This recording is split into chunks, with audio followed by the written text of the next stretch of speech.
Welcome to the Whiskey Vault. I'm Daniel. I'm Ryan. This is another gift from David Moskowitz. David Moskowitz, you make Gibson.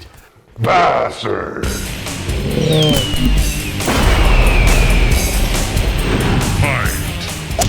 I almost ate it. Michigan this time. Yeah, so we've had these guys before, but they were not Straight called bourbon whiskey. Eastern. How would you pronounce that? Eastern Kille. Kille? Kyle? Eastern Kyle? Kille? Kyle. It's Because here's what's confusing. It could be Kyle. It looks like it should be Kyle. We have a Kyle, Texas. and it looks Kyle, Yeah, like it's the name it's of the just person. like, a couple minutes down the road. Anyway, this is Grand Rapids. Yeah. We've had their whiskey before because we had a breakfast bourbon that they released, remember? Oh. Yeah, but then they were called Gray Skies Distillery. Okay. They changed their name due to a impinging trademark. Impending trademark.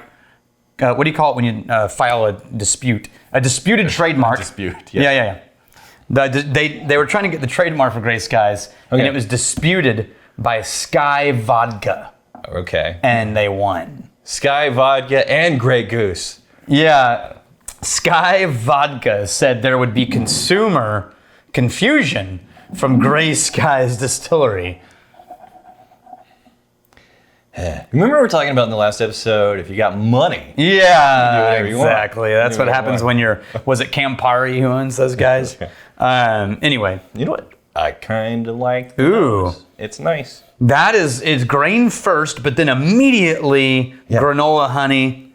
Yeah, I was going to say there's an oaty quality to it. There's oats and honey and sweetness. This almost reaches a density of porridge, like oatmeal, you know, but like a sweetened oatmeal. Yeah, a lot of sweetness in there. Cinnamon sugar oatmeal. Uh-huh. Oh, you did that whole oats overnight thing. Oh, yeah. Yeah, No, I still... That's what...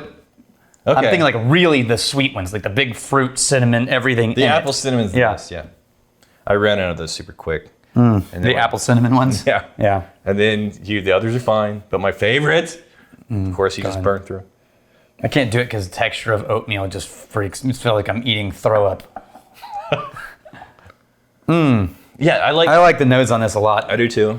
And this is You know what? just a straight bourbon. There's almost an unbaked dough. Pot still. Okay. Right? Unbaked dough. You get that? I could see it if it was, what is this though? It's like... It reminds me of the dough used in cinnamon rolls because you add all the sweetness to cinnamon rolls with the layering, but the dough is just bread. I was going to say an apple cobbler pre-oven. Yeah. You made the whole thing and then it's going to go in there. Yeah. Nice. Oh. It pretty much stays right in line with what I'm expecting. Yeah, that is almost one-to-one direct nose palate delivery. It's a little short at the end. Yeah. Doesn't quite linger. That transition is pretty Seamless. Yeah. Yeah, wow, that's remarkable and rare to find something that is that so completely true from nose to palate. Yeah, that's why whiskey nerds bother with the nose at all, because it's usually going to be a very different experience than what's on the palate. Yeah, and it's holding the same notes that I was getting pre-sip. Those are still there. Yeah. I'm not acclimating and things are getting lost and something's getting amplified. Yeah, I really like that. I am getting a little bit more of like a Mexican street corn, like almost charred corn or charred corn on the cob. Well, it's blackened. Yeah. Right? But it's not quite to the point, I think that's the barrel note. And it's not quite to the point where the wood is taken over. It still stays grain sweet and corn. To your point, the finish does get a little thin.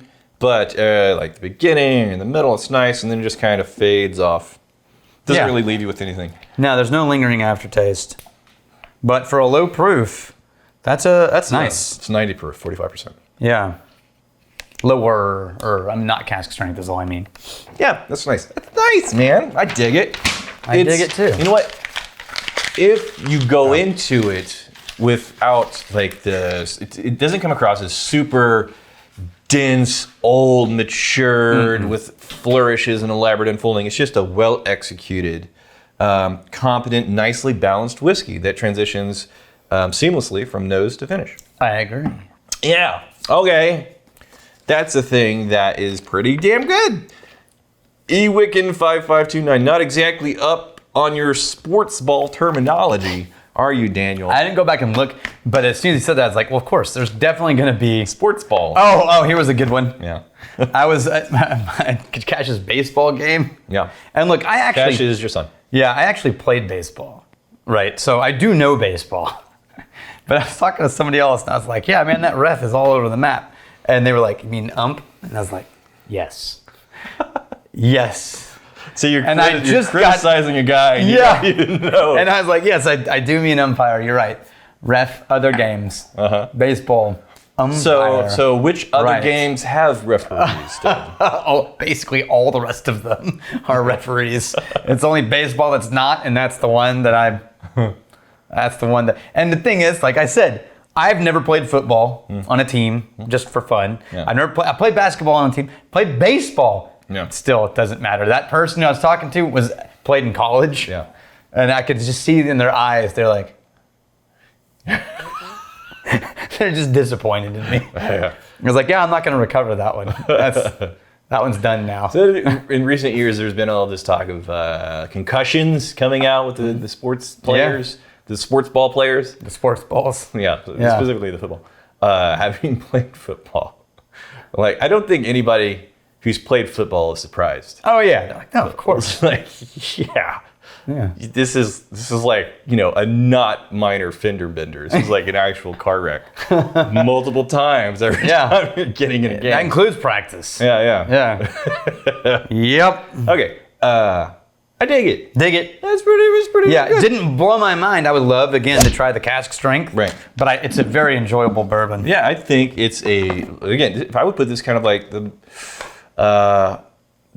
mid-tier of what I'm assuming the price point is. Yeah, high 20s, low 30s, mid 30s. What are you talking, price point? Yeah. I was thinking like, this You is think 40 something? This is a craft, right? Oh, it's gonna be. Yeah. No, I'm not saying what it costs. Yeah. But I'm saying you could get a really good bourbon in the 30s range. Right. I would put that right alongside If of it. this was like $100, we're like, what do you know? But I would think anything under 45. I would say under maybe 40, yeah. 50, right? Depending Wow, on. give them price ranges now. Well, I don't know, man. Mhm. It's really valuable for context, though. 12 out of 13 ducks. Because there is a point That's what I give it.